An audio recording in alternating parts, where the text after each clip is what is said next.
Think about the country that taught the world what beauty looks like. You close your eyes and picture it. The rolling hills, the marble statues, the perfect espresso.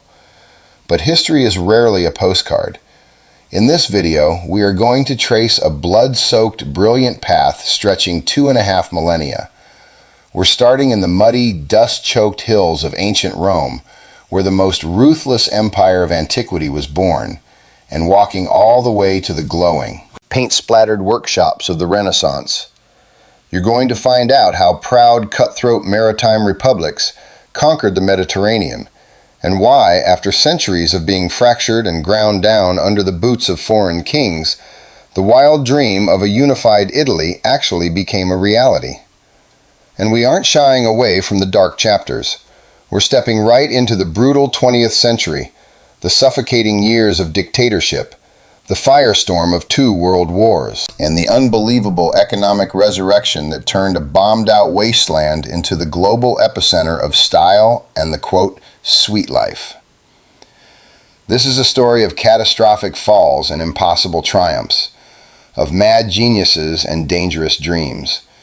If you're hooked, hit that like button, subscribe to the channel, and let me know down in the comments whose forgotten history you want me to unearth next. Grab a seat. Let's get into it. On the left bank of the Tiber River, hidden among dense woods and malaria-ridden swamps, sat 7 hills. It was right here in the middle of the 8th century BC that a settlement appeared, a town destined to become the undisputed capital of the world. Back in those ancient days, the Italian peninsula was a chaotic mosaic of rival tribes. Up north, you had the Etruscans, a deeply mysterious, highly advanced culture, building actual cities out of stone. Down south, the coastline was glittering with wealthy Greek colonies. Compared to them, this little settlement of Latins on the Palatine Hill looked like a joke, a backwater. But the Romans had a terrifying, unique talent.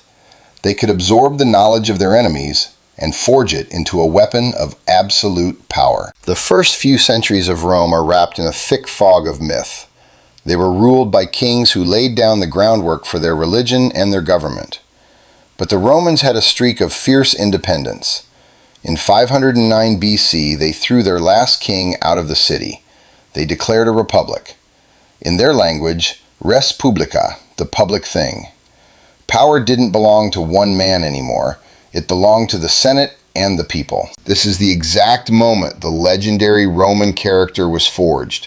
They were harsh. They were disciplined, and they possessed a terrifying, relentless stubbornness. For the next few centuries, Rome was in a state of perpetual warfare. At first, it was just a bloody fight for survival against the mountain-dwelling Samnites and the Gauls from the north. But here's the thing about Rome. Every single defeat just made them smarter. They scrapped the clunky old-school military formations and invented the maniple system. The Roman legion became a flexible meat-grinding machine. By the 3rd century BC, Rome had swallowed almost the entire peninsula. They had created a single political universe where totally different tribes were slowly starting to speak Latin and bow to Roman law. But the real test for this young superpower was Carthage. Across 3 apocalyptic Punic wars, the fate of the entire Mediterranean hung in the balance. The Romans showed a level of resilience that borders on insanity. Even when the legendary general Hannibal was literally standing at the gates of Rome, having just annihilated the Roman army at Cannae, the Senate flat out refused to negotiate. They wouldn't even discuss peace. That sheer, terrifying willpower to win at any cost became Rome's trademark. In the end, Carthage was wiped off the map, and Rome became the apex predator of the Western world. Victory flooded the city with unimaginable wealth and hundreds of thousands of slaves. But that gold carried a poison. It brought internal rot. The Republic was never designed to run a global empire. The entire 1st century BC was consumed by the flames of civil war and mass rebellions. Massive, larger-than-life generals started eclipsing the old political institutions. Julius Caesar was the man who essentially put a bullet in the Republic. His brutal, brilliant campaigns in Gaul followed by his decision to march his own army on Rome, changed the game forever. Sure, Caesar was assassinated by a conspiracy of senators, but you couldn't put the genie back in the bottle. The old system was dead. His heir, Octavian Augustus, became the first emperor. His reign kicked off what historians call the Golden Age, or the Pax Romana, the Roman peace. The borders of the empire stretched from the damp forests of Britain to the scorching sands of the Sahara, from the Atlantic Ocean to the rivers of Mesopotamia, and Italy was the beating heart of this colossal machine. Life on the peninsula was completely transformed. The Romans were obsessive builders. They believed their power should be visible in concrete and stone. They laid down roads across Italy that were as straight as an arrow. These highways were built to move legions at lightning speed, but they ended up becoming the main trade arteries of the ancient world. The engineering was so flawless that some of those roads are still being used today. You see that same engineering genius in the aqueducts. These massive stone bridges defied gravity, carrying millions of gallons of fresh mountain water into cities from dozens of miles away. In Rome itself, clean water was available to the absolute poorest citizens, something completely unheard of in the ancient world. Cities were crowned with massive forums, theaters, and amphitheaters. The Colosseum became the ultimate symbol of imperial majesty and horrific, blood-soaked entertainment that kept the mob and the elite united. Roman law became the bedrock that held these incredibly diverse territories together.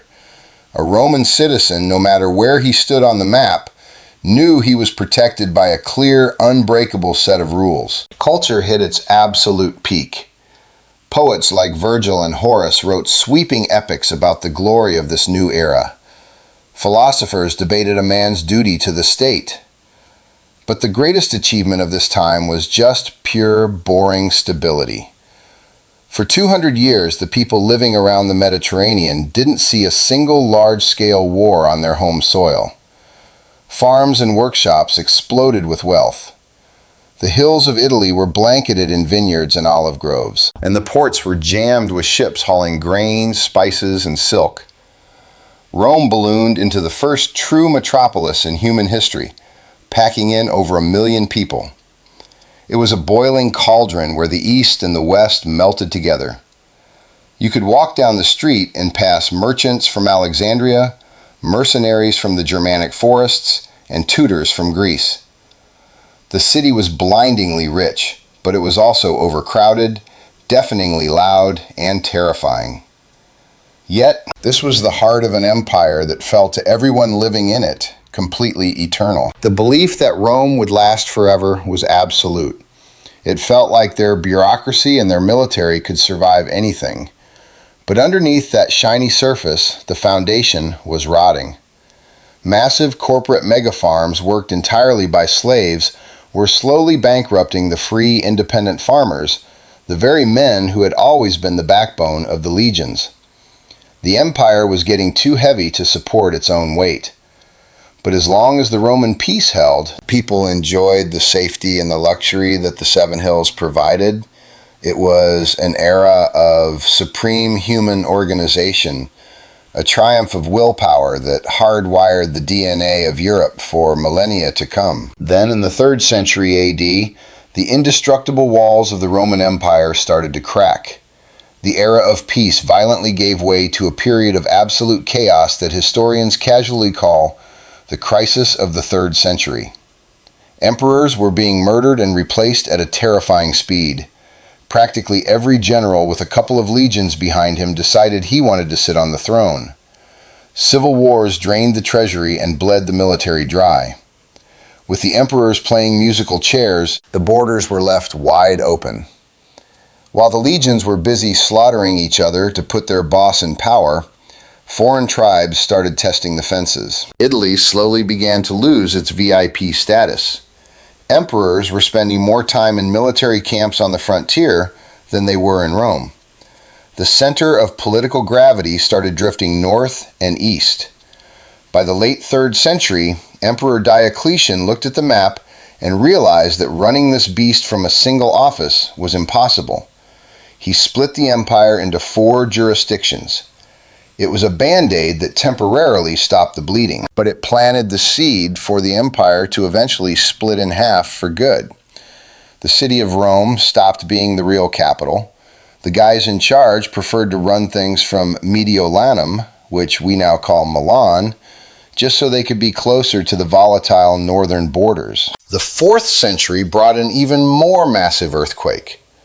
Emperor Constantine the Great officially legalized Christianity.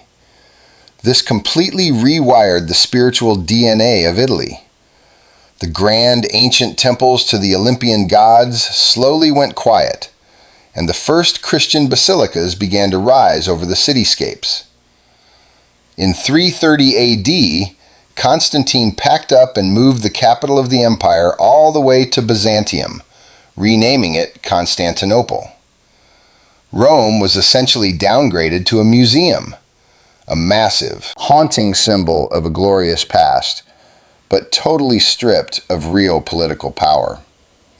Italy went from being the center of the universe to just another province, even if it still held a sacred place in the minds of the citizens. Meanwhile, the pressure from the barbarian tribes up north was reaching a boiling point. Deep in Eastern Europe, a massive domino effect was happening, kicked off by the terrifying arrival of the Huns. Hundreds of thousands of desperate people were abandoning their ancestral lands, crashing through the empire's borders just looking for safety and food. In 402 AD, the Visigoths breached Italy. The Romans, who hadn't seen a foreign army near their homes in centuries, were paralyzed with shock. And then in 410 AD, the unthinkable happened. The Visigoths sacked Rome. The city that hadn't surrendered to an enemy in 800 years fell. This wasn't just a military loss, it was a psychological apocalypse. The idea of Roman invincibility died that day. The Western Roman Empire was in a death spiral.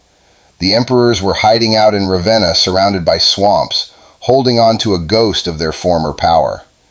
By the middle of the 5th century, a new nightmare arrived. The Vandals, who had taken over North Africa, built a massive fleet and subjected Rome to a second, far more brutal sacking.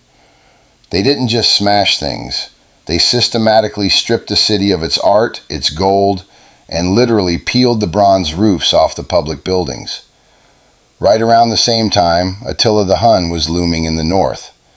Legend has it that only a face-to-face meeting with Pope Leo I stopped Attila from burning Rome to the ground. The final curtain fell in 476 AD. A Germanic general named Odoacer, who was actually on the Roman payroll, looked around and decided this puppet emperor charade was over. He deposed the teenage emperor Romulus Augustulus, a kid whose name, in a cruel twist of irony, combined the founder of Rome and its first emperor. Odoacer didn't even bother calling himself emperor. He boxed up the imperial crown jewels, shipped them off to Constantinople, acknowledged the Eastern emperor as his boss, and simply called himself the King of Italy. That date is the official tombstone of antiquity and the birth of the Middle Ages. But the fall of the empire didn't mean the Roman way of life vanished overnight. Odoacer and the Ostrogothic king Theodoric the Great, who replaced him, actually bent over backwards to keep Roman laws and administration running.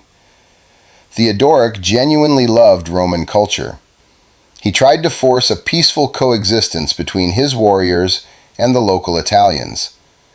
Under his watch, Italy actually caught its breath. Roads were fixed, new palaces went up, and philosophers kept writing. But that fragile peace was blown to pieces by the ego of the Eastern Roman Empire, the Byzantines. Emperor Justinian was obsessed with putting the old empire back together. In the middle of the 6th century, Byzantine troops landed in Italy. What followed was a brutal, grinding 20-year war. And the tragic irony is that this war of, quote, liberation did more damage to Italy than all the barbarian invasions combined. Cities traded hands over and over, farms were abandoned, and the population was absolutely decimated by starvation and plague. By the time the Byzantines finally won, they inherited a graveyard. Italy was bled dry. It had nothing left in the tank to fight off the next threat. Smelling blood in the water, a fierce Germanic tribe called the Lombards marched into Italy in 568. Unlike the Ostrogoths, the Lombards didn't care about preserving Roman society. They took over the north and the center of the peninsula, setting up their own kingdom. Italy shattered into pieces. The south and a few coastal cities stayed under Byzantine control, while the interior belonged to the Lombards. Rome itself was left entirely to the protection of the Christian popes, who became the only actual figures of authority left in a ruined city. The very landscape of Italian life changed. People abandoned the vulnerable open plains and scrambled up to the tops of hills, throwing massive stone walls around their towns. The breathtaking ancient villas were left to rot, and priceless marble statues were literally melted down in kilns to make lime for cement. Literacy crashed. The vast trade networks that had kept the Mediterranean alive essentially flatlined. The Dark Ages had arrived.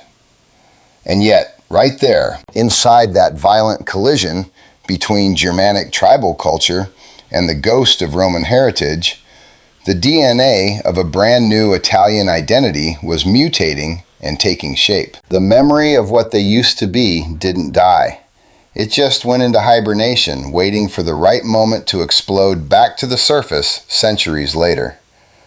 The twilight of the Titans was over, and a new, unpredictable, and incredibly difficult dawn was breaking over the Apennine Mountains. After centuries of stagnation and the total collapse of the old world order, Italy had to figure out a new way to survive.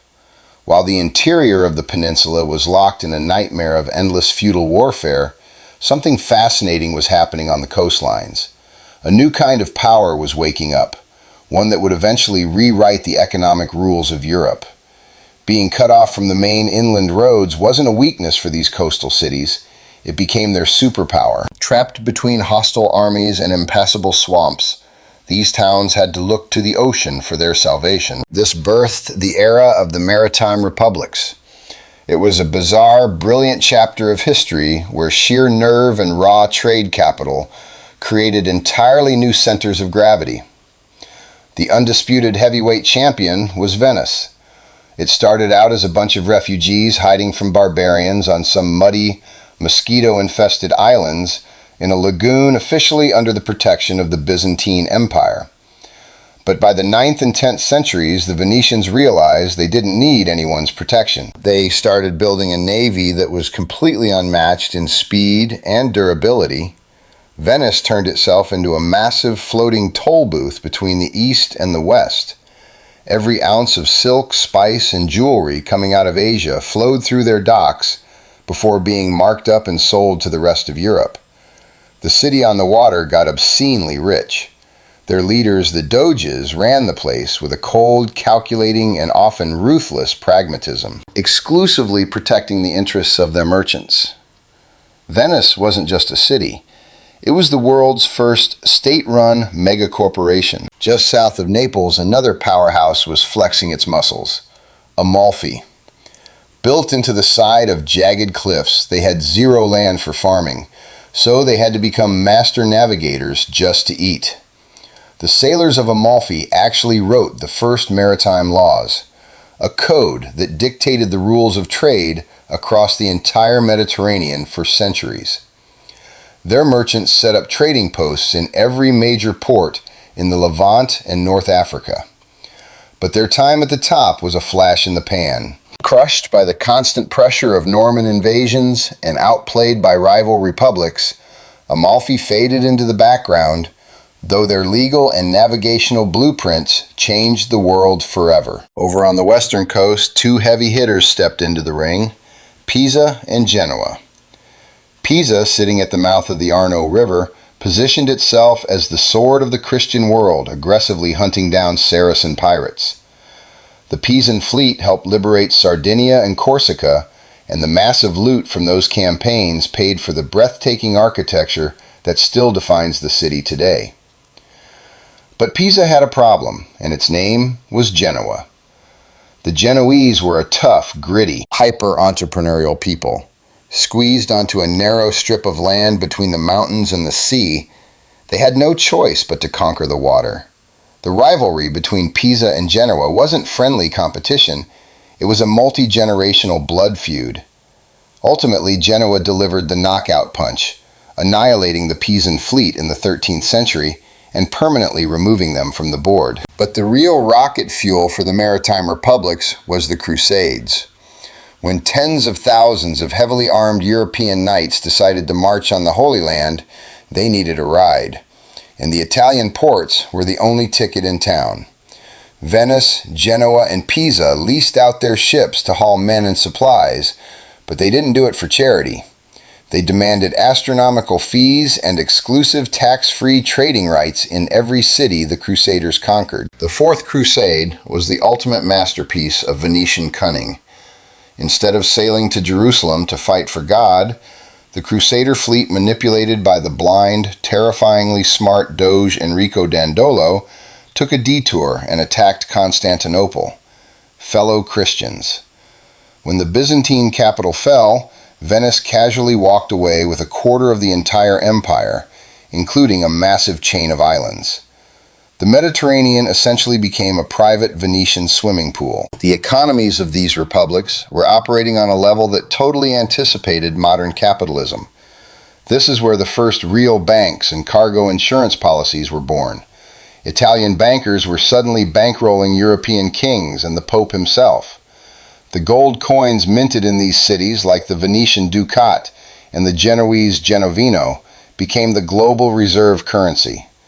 You could spend them from the taverns of London to the markets of Baghdad. This tsunami of cash transformed the cities.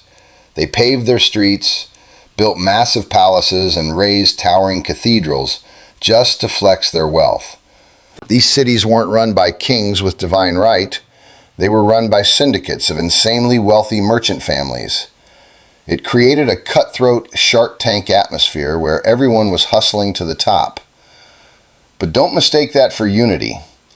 The entire 14th century was consumed by a brutal, exhausting world war between Venice and Genoa for control of the Black Sea and the trade routes to Constantinople. It was a clash of titans that bled both sides dry. Genoese colonies in Crimea and Venetian outposts in Greece were constantly being raided and burned. In one of these skirmishes, the Genoese took a prisoner of war, a guy named Marco Polo. It was sitting in a Genoese jail cell that he actually dictated the book about his travels to China. Yet even while they were slaughtering each other, these two republics maintained an absolute chokehold on the global supply chain. These maritime hubs also played a massive unsung role as the hard drives of human history. Through their contacts with the Arab world and the Byzantines, Italian merchants weren't just bringing back cinnamon and silk, they were smuggling back lost ancient manuscripts, scientific instruments, and forgotten technologies. They were laying down the intellectual topsoil for the modern world. These cities were melting pots. Christians, Muslims, and Jews lived elbow to elbow, united by a shared love of profit and data. Religious fanaticism was bad for business, so these ports were wildly tolerant compared to the rest of Europe. But by the 15th century, the party was coming to an end. In the East, the Ottoman Empire was transforming into a juggernaut, systematically gobbling up Venetian and Genoese territory. The Turks slammed the door on the old trade routes, forcing Europeans to look for a backdoor to Asia. At the exact same time, the age of discovery shifted the center of the global economy from the Mediterranean straight out to the Atlantic Ocean. Spain and Portugal were suddenly running the world. Italy was quietly being sidelined. Still, the legacy of the maritime republics is bulletproof. They proved that free enterprise, aggressive trade, and naval superiority could turn a swamp into a global superpower. They were the bridge over the dark abyss of the Middle Ages, carrying humanity toward a blindingly bright future. A future where Italy would once again become the center of the universe, not for trade, but for the human mind and soul. By the 15th century, Italy was this incredibly strange, highly pressurized environment where the unimaginable wealth of the merchant class collided with a sudden obsessive fascination with the ancient world. After centuries of what we call the Dark Ages, it was as if the human brain suddenly woke up from a coma. We call this explosion the Renaissance. And ground zero for this detonation was Florence, a city on the Arno River that essentially transformed into the new Athens. The conditions here were perfectly calibrated for a cultural revolution. Massive banking dynasties, most importantly the Medici family, started dumping astronomical amounts of cash into architecture, painting, and education.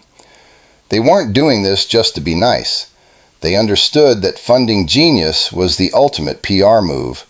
It was a way to buy immortality for their family name and their city. The engine driving the Renaissance was humanism. The intellectuals of the day started obsessively translating ancient Greek and Latin texts, books that had been collecting dust in monasteries, or smuggled out of the ruins of Constantinople. Suddenly the narrative shifted. A human being was no longer viewed merely as a miserable, sinful creature whose only job was to pray and die. The spotlight swung directly onto the individual, onto human talent, logic, and the sheer ability to create. Philosophers started arguing that mankind was the apex of creation, fully capable of hacking the universe through science and art.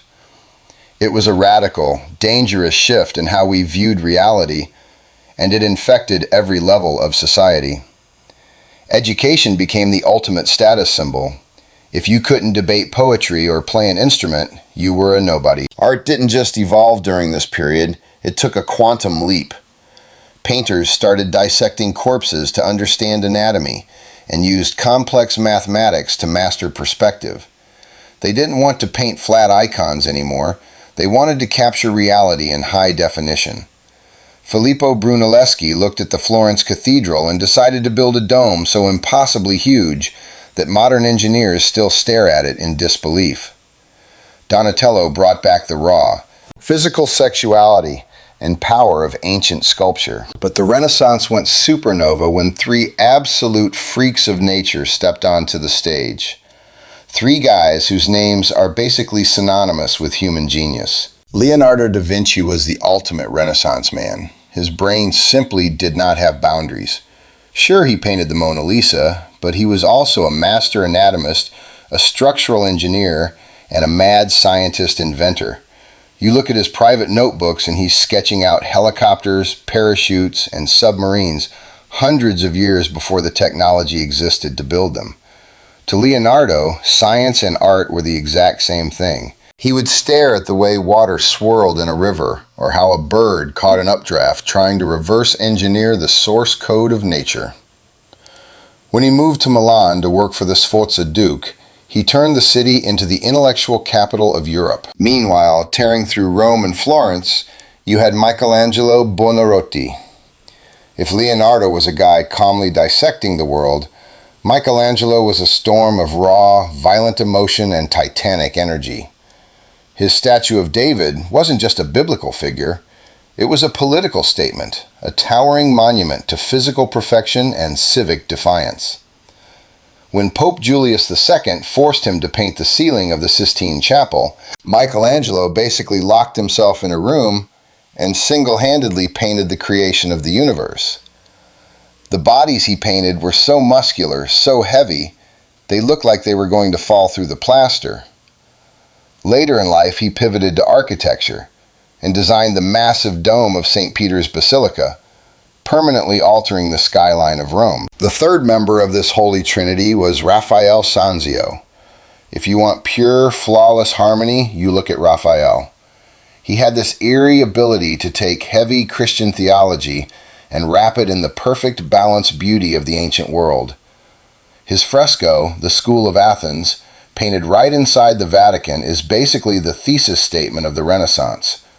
It shows the great philosophers of antiquity hanging out, and he painted them using the faces of his contemporaries. He created a version of the Madonna that became the absolute gold standard for Western painting for the next 400 years. He died young, but the sheer volume of perfection he left behind dictated the rules of art for centuries. Now, the Vatican was playing a very strange game during all of this. On one hand, the popes were essentially mob bosses, secular princes knee-deep in assassinations, turf wars, and political blackmail across Italy. On the other hand, they were the greatest sugar daddies the art world has ever seen. Rome, which had looked like a dilapidated ghost town for centuries, became a massive construction site. The best architects and painters on the peninsula were brought in on blank checks. They bulldozed slums to build wide avenues, patched up the ancient aqueducts, and threw up palaces that defied logic. The church realized that visual shock and awe was the best way to maintain power.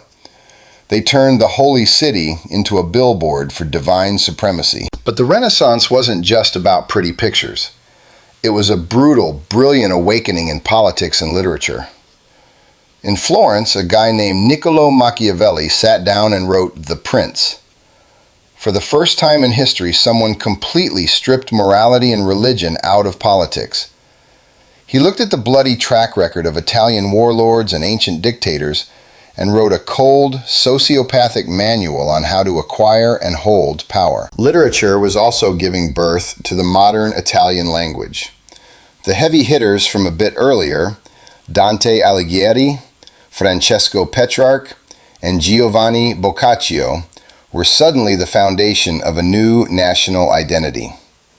And thanks to the invention of the printing press, these radical ideas were spreading like a virus. Daily life for the urban elite became unrecognizable. The concept of fashion was invented. Culinary arts exploded. High society threw massive theatrical parties in their palazzos. Wealthy women began receiving real educations, stepping out of the shadows to become power brokers, patrons, and the intellectual equals of the men. Isabella d'Este, ruling in Mantua, was the ultimate example, a brilliantly educated political operator who built an art collection that made kings violently jealous. But let's not romanticize it too much. The Renaissance was built on a fault line of constant grinding warfare. Italy was a knife fight in a phone booth. Milan, Venice, Florence, Naples, and the Papal States were locked in a Mexican standoff that constantly broke down into violence. Roving bands of heavily armed mercenaries, the condottieri, roamed the countryside fighting for whoever cut the biggest check. This fragmentation was Italy's greatest weapon and its fatal flaw. The hyper-competition between these city-states is exactly what pushed the culture to such insane heights. But because they couldn't unify, Italy was a fractured, incredibly wealthy prize, just waiting to be swallowed by the massive unified kingdoms of Europe who were watching from across the Alps, licking their lips. By the middle of the 16th century, the intellectual Wild West of the Renaissance crashed hard into the brick wall of the Counter-Reformation. The Catholic Church got terrified of all this free thinking and slammed the lid shut. But the damage was done. You couldn't uninvent the Renaissance. The Italian masters scattered across Europe, carrying the virus of humanism and beauty with them. You could feel the shockwaves of the Italian mind from the rainy streets of London all the way to the frozen courts of the Russian Empire. Italy proved to the world that human beings were capable of godlike creation. It was the absolute zenith of European civilization, a brief burning moment where logic and art walked hand in hand to create miracles. By the end of the 15th century, Italy had painted itself into a deadly corner. It was blindingly rich, culturally supreme, and militarily pathetic. It was a vault full of gold with the door left wide open. While countries like France and Spain had spent the last century centralizing their power and building massive professional armies, Italy was still a messy patchwork of squabbling city-states. In 1494, the hammer dropped. King Charles VIII of France marched an enormous army dragging state-of-the-art artillery right over the Alps. That single move kicked off a nightmare known as the Italian Wars. For decades, the peninsula became the designated slaughterhouse for Europe's superpowers. The Italian princes tried to play their usual games of backroom diplomacy and shifting alliances, but they were completely out of their depth. The scale of the violence was too big. Soon the Habsburg Empire jumped into the bloodbath. The King of Spain and Holy Roman Emperor Charles V decided he wasn't going to let France take the prize. Italy was caught in the meat grinder between two absolute juggernauts. The wars were fought with a level of savagery the locals hadn't seen in centuries. Then came 1527, a date that effectively put a bullet in the Renaissance. The sack of Rome. Unpaid mutinous mercenaries working for the emperor broke into the Eternal City and unleashed hell. Rome was gutted. Nuns were assaulted. Priests were tortured for hidden gold, and the greatest artists of the age fled for their lives. The Pope was essentially taken hostage in his own castle. By the mid-16th century, when the dust finally settled with the Treaty of Cateau-Cambrésis, the new reality was grim. France backed off, and Italy became a geopolitical hostage of the Spanish Empire for the next 150 years. The Duchy of Milan, the Kingdom of Naples, Sicily, and Sardinia were directly swallowed by the Spanish crown. Other states like Tuscany and Genoa kept their names on the map, but they were completely on Madrid's leash. Only the Republic of Venice kept throwing punches, desperately fighting to stay independent, though their strength was bleeding out in endless, brutal wars with the Ottoman Empire. Historians usually call this the Great Decline. The economic engine of Italy just died. With global trade shifting out to the Atlantic Ocean, the Mediterranean became a backwater. Venice and Genoa were no longer the loan sharks and shipping magnates of Europe. Inside Italy, the Spanish overlords cranked up the taxes to crushing levels and locked society into a rigid, suffocating class system. Farming collapsed. Urban manufacturing couldn't compete with the cheaper goods coming out of Northern Europe. The cities that had just birthed the modern world were turning into sleepy, irrelevant provincial towns in a massive Spanish bureaucracy. The spiritual life of the country was also put in a straitjacket by the Counter-Reformation. The Catholic Church, terrified of the Protestant movement tearing through Europe, decided to lock down the human mind. They fired up the Inquisition and published the Index of Forbidden Books. The reckless, brilliant curiosity of the Renaissance was replaced by paranoia, censorship, and suffocating religious dogma. If you asked the wrong questions, you paid for it. The philosopher Giordano Bruno was burned alive at the stake. Galileo Galilei, one of the greatest scientific minds in human history, was dragged into court and threatened with torture until he took back his theories. It was a dark time, yet the Italian genius refused to completely die. It just mutated, creating the Baroque style, filling churches and palaces with an overwhelming theatrical, almost violent sense of drama and gold. The 17th century was an absolute nightmare for the average Italian. Bubonic plague swept through the cities multiple times, wiping out hundreds of thousands of people. The sheer misery of living under Spanish rule occasionally boiled over into explosive, desperate riots. The most famous was the revolt in Naples, led by a fisherman named Michelangelo. The people were literally starving, protesting insane taxes on fruit and bread. The Spanish crushed the rebellions with extreme prejudice. But the blood on the streets proved that the system was fundamentally broken. Italy looked like a gorgeous, decaying ruin. The aristocrats were throwing lavish parties in marble palaces, while the actual population was rotting in poverty with zero hope for the future. When the 18th century rolled around, the map got reshuffled again. After the War of the Spanish Succession, the baton of oppression was passed from Spain to the Austrian Habsburgs. Milan and Naples suddenly found themselves taking orders from Vienna. Now, to be fair, the Austrians were much better at running a government than the Spanish. They brought some efficiency and rationality. But it didn't change the core reality. They were still foreign occupiers. During this time, the ideas of the Enlightenment started leaking into Italy. In Milan and Naples, secret circles of intellectuals started whispering about legal reforms, free markets, and public education. But it was just talk among the elite. It didn't move the needle for the guy bleeding in the fields. This was also the era when Italy became the ultimate tourist trap for the ultra-rich. They called it the Grand Tour. Wealthy, bored aristocrats from England, France, and Germany would travel down to gawk at the Roman ruins and buy up Renaissance art. Italy was treated like a massive open-air amusement park. Venice, having lost all its actual geopolitical teeth, rebranded itself as the Vegas of the 18th century, a capital of gambling, masked balls, and prostitution. Culturally, Italy was still exporting heavily. Italian opera and architecture were the obsession of every court in Europe. But that cultural dominance was a mask hiding total political impotence. By the mid-18th century, the peninsula was sliced up like a pie. You had a branch of the Spanish Bourbons ruling the south. The House of Lorraine ran Tuscany. The Pope still controlled the middle of the country. But up in the northwest, the House of Savoy, ruling the Piedmont region, was quietly sharpening its knives, playing the great powers against each other and building its strength. Here's the tragedy: the people living in Italy didn't feel Italian. They were subjects of whatever duke or foreign king happened to own their zip code. They spoke dialects so different that a guy from Milan couldn't understand a guy from Naples. They actually hated each other.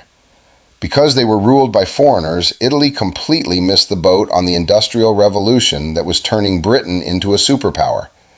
They had no unified market, insane border checkpoints every few miles, and roads made of mud. But sitting in that stagnant water for 300 years, a dangerous thought started to form. A collective sense of humiliation. They were tired of foreign boots on their necks. They were tired of being a museum. The pressure was building. They had spent centuries asleep, resting after the manic high of the Renaissance. But by the late 18th century, the old world order was catching fire. The artillery shells of the French Revolution were echoing across the Alps, and they carried a message. The era of bowing to kings was over. The Italians were about to wake up, look at each other, and start a long, incredibly bloody street fight to take their country back. At the end of the 18th century, the dead silence of foreign occupation was blown to pieces by the roar of Napoleon's artillery. When the French army kicked down the door to the peninsula, they didn't just bring bayonets. They brought a psychological virus. For the first time in centuries, Italians looked around and realized that the invisible borders dividing their tiny, pathetic duchies could actually be erased. Napoleon set up something called the Kingdom of Italy. Sure, it was a puppet state taking orders directly from Paris, but just hearing the name out loud woke up a dormant, dangerous ghost in the Italian psyche: nationalism. Suddenly, they had unified laws. They had a single army. They had a flag, the exact same green, white, and red tricolor that flies over Rome today. When Napoleon was finally crushed in 1815, the monarchs of Europe sat down at the Congress of Vienna and tried to hit the reset button. They tried to chop Italy back up into pieces and hand the keys back to the Austrians and the local tyrants. But you can't unring a bell. The dream of a unified Italy was out of the cage, and it had teeth. This era is known as the Risorgimento, the resurgence, or the resurrection. It was an age of romantic fanatics, underground conspiracies, and absolute madmen who were willing to die for the idea that Italy should be free, unified, and independent. The first guys to draw blood were the Carbonari. They were a massive underground secret society that spent the 1820s and 30s launching localized, desperate rebellions. The Austrian military hunted them down and crushed them without mercy. But the blood of the Carbonari fertilized a whole new generation of revolutionaries. Out of this chaos stepped Giuseppe Mazzini. Historians call him the soul of the unification. He founded a rogue organization called Young Italy, and he spent his entire life running from the police, churning out propaganda, and demanding a true republic. Mazzini didn't want a king to hand them a country. He believed the people had to rise up and take it with their own hands to prove they deserved it. But while the revolutionaries were fighting in the shadows, a very real, very heavily armed political machine was warming up in the northwest. The Kingdom of Sardinia, operating out of Turin, was the only state on the peninsula ruled by an actual native-blooded Italian dynasty, the House of Savoy. In the mid-19th century, a guy named Count Camillo Benso di Cavour took the wheel. If Mazzini was the soul, Cavour was the cold, calculating brain. As Prime Minister, Cavour knew that throwing passionate kids with rifles at the Austrian Empire was suicide. You needed infrastructure, and you needed a professional military. Cavour ruthlessly modernized his state. He laid down railroads, built up the army, and played a masterclass in geopolitical chess. He knew Italy couldn't beat Austria alone, so he manipulated the great powers of Europe into caring about the Italian problem. In 1859, Cavour cashed in his chips. With the military backing of France, Piedmont went to war against the Austrians. The battles of Magenta and Solferino were absolute meat grinders, but the Austrians broke. Lombardy was liberated and bolted onto the Kingdom of Sardinia. The psychological shockwave of that victory tore through the country. The citizens in the central states, Tuscany, Parma, Modena, literally overthrew their Austrian-backed dukes overnight and demanded to join the new nation. But the entire southern half of the boot was still locked down by the Bourbon kings. And that is where the most cinematic, unbelievable moment of the Risorgimento happened. In 1860, the legendary Giuseppe Garibaldi, a guy who was essentially a professional revolutionary and a folk hero, loaded exactly 1,000 volunteers wearing bright red shirts onto a couple of boats and invaded Sicily. It was a suicide mission, but Garibaldi possessed a supernatural charisma and a terrifying bravery. His Expedition of the Thousand didn't just survive. In a matter of weeks, they completely dismantled the massive professional army of the King of Naples. The peasants looked at Garibaldi like he was a god. He marched up the coast in a total triumph and walked right into Naples. At that exact moment, Garibaldi did something that defies human ego. He was a hardcore Republican who hated kings. But as the Northern Army marched down to meet him, he looked at the situation, realized a civil war would destroy the dream, and he handed the entire southern half of Italy to King Victor Emmanuel II. He just gave it away to finish the job. On March 17, 1861, in Turin, the Kingdom of Italy was officially declared. Victor Emmanuel II was crowned the first king of a unified nation. But the puzzle was missing two massive pieces. Venice was still held hostage by the Austrians, and Rome, the emotional heart of the country, was ruled by the Pope, who was protected by a garrison of French troops.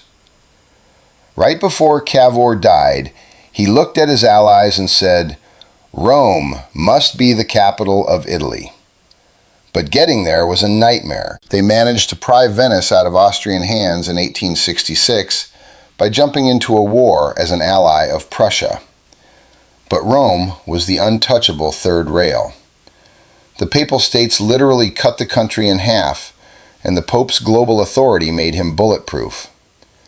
Garibaldi actually went rogue and tried to storm Rome twice, but the Italian government had to send their own troops to shoot at him to avoid a war with France. The universe finally blinked in 1870. The Franco-Prussian War broke out and France panicked. They pulled their soldiers out of Rome to defend their own borders. The second the last French soldier marched out, the Italian army moved in. On September 20th, 1870, after a brief artillery barrage, Italian infantry poured through a breach in the wall near the Porta Pia. The Papal State was wiped off the map. Rome was finally, officially, the capital of Italy. The unification was a miracle, but the hangover was brutal. One of the politicians who helped build the country famously looked at the map and said, "We have made Italy. Now we must make Italians." The country was a Frankenstein's monster. The gap between the industrializing North and the desperately poor agrarian South was a chasm. People were still speaking dialects so thick they couldn't understand the guy in the next town. Illiteracy was staggering, and the treasury was completely blown out from decades of war. The new government had to build a tax system, a school system, and a national army completely from scratch. The last 30 years of the 19th century were an exhausting, brutal grind to modernize. Italy was desperate to sit at the big kids' table with the empires of Europe. They threw up steel mills, spider-webbed the country with train tracks, and built a massive navy. But the social fabric was tearing apart. The peasants in the south, who thought unification meant they were getting their own land, realized they had been played. So they left. Millions of Italians packed whatever they could carry and got on boats heading for the Americas, looking for an escape from the crushing poverty. In the northern cities, a fierce labor movement was waking up, demanding voting rights and an end to sweatshop conditions. The politicians in Rome, terrified of a revolution, tried to distract the public by playing the empire game in Africa. But their attempt to conquer Ethiopia ended in a humiliating, bloody massacre. As the calendar flipped to the 20th century, Italy was a schizophrenic nation. On one hand, it was a young, aggressive country, fiercely proud of its new flag and its ancient ghosts. On the other hand, the crushing poverty, the social rage, and a toxic imperial inferiority complex were piling up like dynamite. The Risorgimento was a beautiful dream that came true. But the reality of building a nation was infinitely uglier than the guys in the red shirts ever imagined. The house that Garibaldi and Cavour built was about to be hit by a Category 5 hurricane. The 19th century was over. The doors were opening to the most traumatic, mechanized slaughterhouse in human history. At the dawn of the 20th century, Italy stepped onto the world stage carrying massive ambitions and a massive chip on its shoulder. This young kingdom was desperate to be treated like a heavyweight, but economically, they were still trailing way behind machines like Britain and Germany. When Europe set itself on fire in 1914 with the outbreak of the First World War, Italy initially stood on the sidelines. Technically, they had an alliance with Germany and Austria, but the Italian public despised the Austrians. They were the old oppressors. For a year, the country tore itself apart, arguing over what to do. The interventionists, a loud, aggressive faction that included a young radical journalist named Benito Mussolini, demanded blood. They wanted to jump into the meat grinder to rip the unredeemed Italian territories in the north out of Austrian hands. In May of 1915, Italy officially declared war on the Austro-Hungarian Empire, expecting a quick, glorious victory. What they got was a nightmare. The Italian front didn't look like the mud of France. It was an agonizing vertical slaughterhouse in the freezing Alps. Soldiers lived for years in trenches blasted out of solid ice and sheer rock, fighting at altitudes of 10,000 feet. They fought 11 separate suicidal battles along the Isonzo River. None of them broke the stalemate, but they fed hundreds of thousands of boys into the wood chipper. Then, in October 1917, the dam broke. The Italian army suffered an apocalyptic collapse at the Battle of Caporetto. It was a national trauma.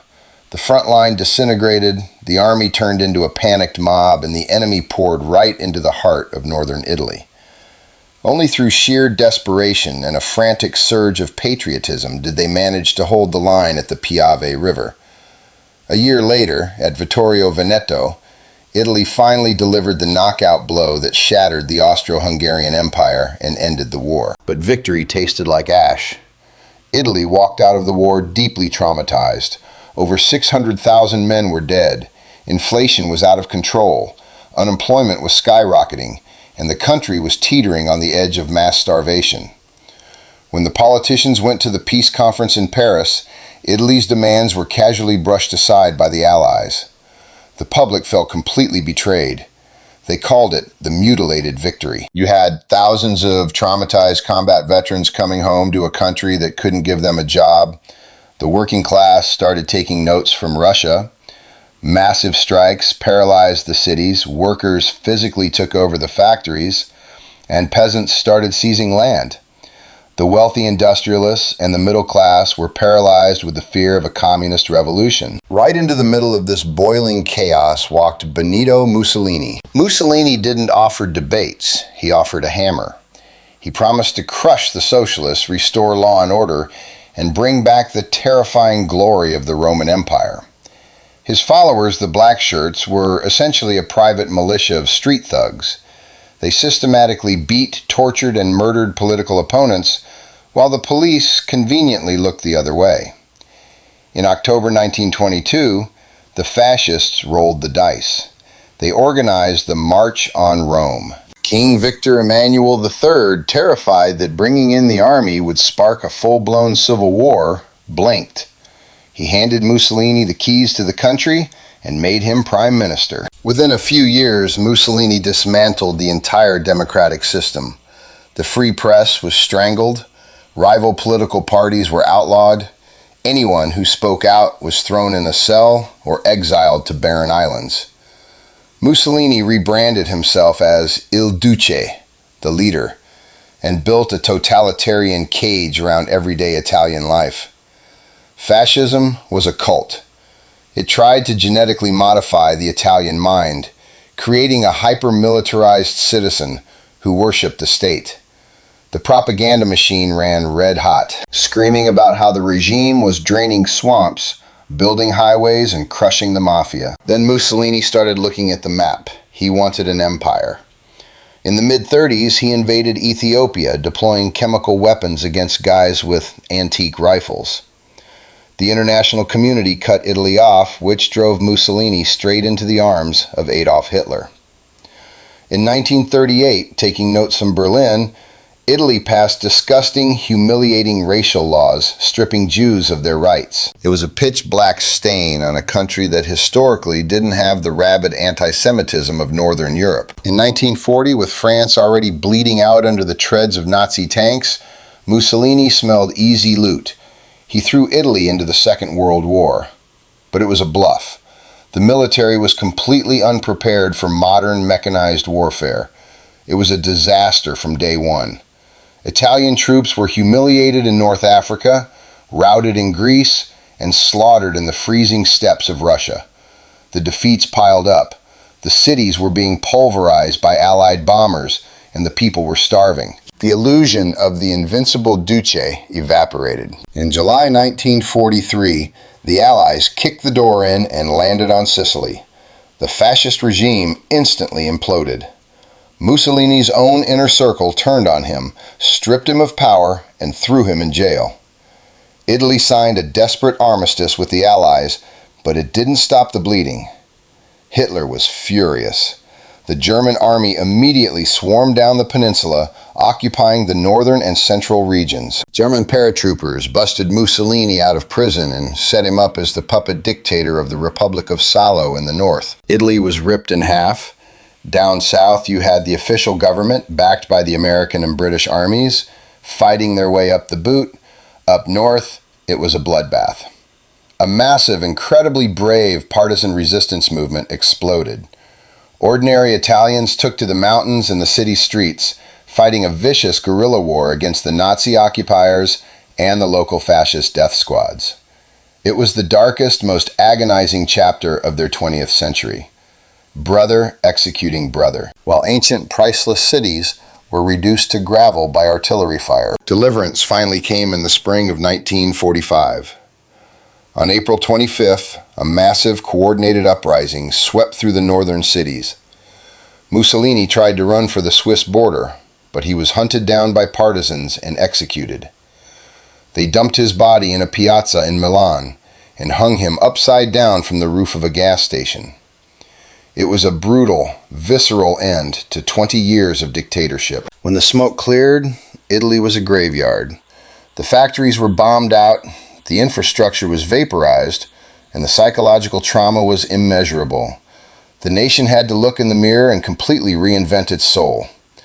But inside that nightmare, something incredibly resilient had been forged. The Italians proved they could look tyranny in the face and pull the trigger. The blood of the partisan resistance became the concrete foundation for a new democratic republic. They ripped up the imperial playbook. They realized the catastrophic price of letting a strong man do their thinking for them. The era of the great wars and the dictators was over, leaving behind a mountain of ashes and a desperate hope that something better could be built on top of the ruins. In 1945, looking at Italy was like looking at a corpse. The cities had been pulverized by Allied bombing runs. The rail lines were twisted metal, and the farms couldn't produce enough food to keep the population from starving. But right at rock bottom, in the absolute depths of this misery, the nation found a gear nobody knew it had. The first move was taking out the trash politically. In June 1946, they held a massive referendum. The question was simple: do we keep the monarchy or do we become a republic? By a razor-thin margin, the republic won. King Victor Emmanuel III packed his bags and was exiled forever. Italy drafted a brand new constitution, one that hardwired democratic guardrails and civil liberties into the bedrock of the country. It was a moment of profound relief. The long, agonizing process of healing the national psyche had officially begun. Now, you can't talk about this recovery without talking about American cash. Through the Marshall Plan, the United States pumped a tidal wave of resources into Italy: grain, raw steel, and cutting-edge industrial machinery. It was adrenaline straight to the heart. The wrecked factories and blown-out power grids were brought back online at lightning speed. But don't get it twisted. Foreign money didn't build the new Italy. The Italians did. The sheer grinding work ethic of a population desperate to survive rebuilt those cities brick by brick. By the early 50s, the government ripped the Band-Aid off and pushed massive, aggressive economic reforms. Italy, a country that had basically been a giant farm for 2,000 years, suddenly mutated into a hyper-industrial juggernaut. The window from the mid-50s to the late 60s is known as the Italian economic miracle. And it was a miracle. Their GDP growth was outperforming almost everyone on the planet. The industrial triangle, Milan, Turin, and Genoa, became the roaring engine of the country.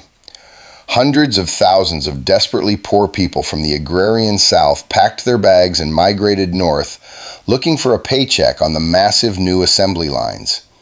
It was a demographic earthquake that permanently rewired the social DNA of the country. Guys who were picking olives 5 years ago were suddenly skilled machinists and engineers. The cities exploded, sprawling out with concrete apartment blocks and modern infrastructure. The undisputed mascot of this era was the car. Fiat dropped the Model 500, the Cinquecento. It was tiny, it was cheap, and it was bulletproof. It put millions of working-class families behind the wheel, giving them a level of freedom they had never experienced. This sudden obsession with cars triggered a massive infrastructure boom, laying down the autostrade, the high-speed highways that finally physically stitched the North and the South together. At the exact same time, Italian luxury went nuclear on the global stage. Enzo Ferrari was building temperamental, screaming masterpieces that dominated the racetracks, making the color red synonymous with speed and arrogance. Italian design became the absolute gold standard. If a piece of furniture, an espresso machine, or a suit had "Made in Italy" stamped on it, it meant you had money and you had taste. Milan and Florence birthed fashion empires that went from local tailor shops to global syndicates. They figured out how to take obsessive old world craftsmanship and mass produce it. But it wasn't just metal and fabric. The 50s and 60s were a golden age for the Italian mind. Italian cinema took over the world. Guys like Federico Fellini, Michelangelo Antonioni, and Luchino Visconti were shooting films that completely rewrote the rules of the medium. The world stopped looking at Italy as a bombed-out fascist graveyard and started looking at it as the capital of cool. The phrase "la dolce vita," the sweet life, became the brand name for an entire generation. It wasn't just a movie title. It was the reality of a new middle class. People who had survived fascism and starvation were suddenly wearing tailored suits, eating in nice restaurants, and taking vacations. Italian food, pizza, pasta, espresso conquered the planet. But underneath the shiny chrome of the economic miracle, the engine was knocking. The hypergrowth created a brutal wealth gap. The North was living in the future, while the South was still largely trapped in poverty. The government threw billions at the South to fix it, but a lot of that cash was swallowed by inefficiency and mafia corruption.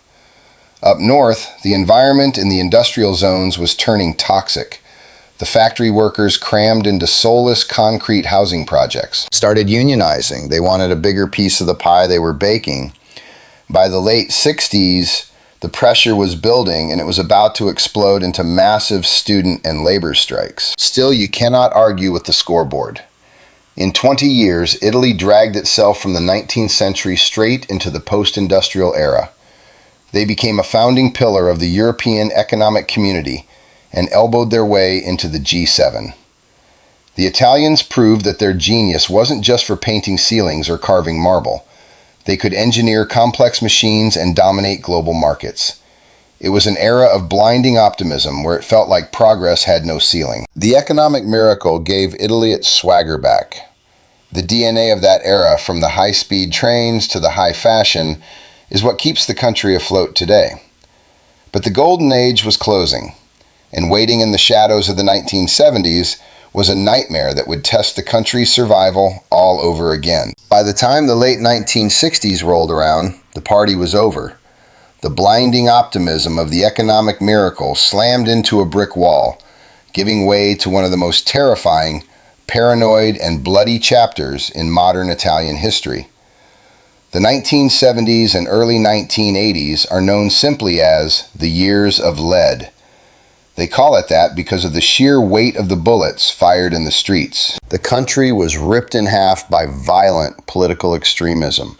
You had radical Marxist paramilitary groups on the left and neo-fascist black ops groups on the right. The streets of Italy's most beautiful cities turned into urban war zones.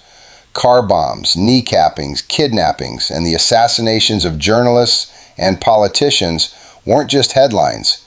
They were a daily reality. The absolute nightmare scenario hit in 1978. The Red Brigades, a far-left terror group, ambushed and kidnapped Aldo Moro, the former prime minister and one of the most brilliant political minds in the country. They held him hostage, put him on a people's trial, and shot him, dumping his body in the trunk of a car in the center of Rome. It was a psychological earthquake. But instead of breaking the country, Moro's murder shocked the Italian public into sobering up. They looked into the abyss of total anarchy and stepped back. The state, despite being under unbelievable pressure, held the line. The police and the judges went to work. By the mid-80s, the political terrorism was largely suffocated. But the vacuum was immediately filled by something older and much better organized, the mafia, specifically the Sicilian Cosa Nostra. The mob had quietly wrapped its tentacles around the government, the courts, and the economy. By the early 90s, the mafia essentially went to war with the Italian Republic. They were blowing up highways to assassinate anti-mafia judges like Giovanni Falcone and Paolo Borsellino. It was a national trauma, but executing those judges was a fatal miscalculation.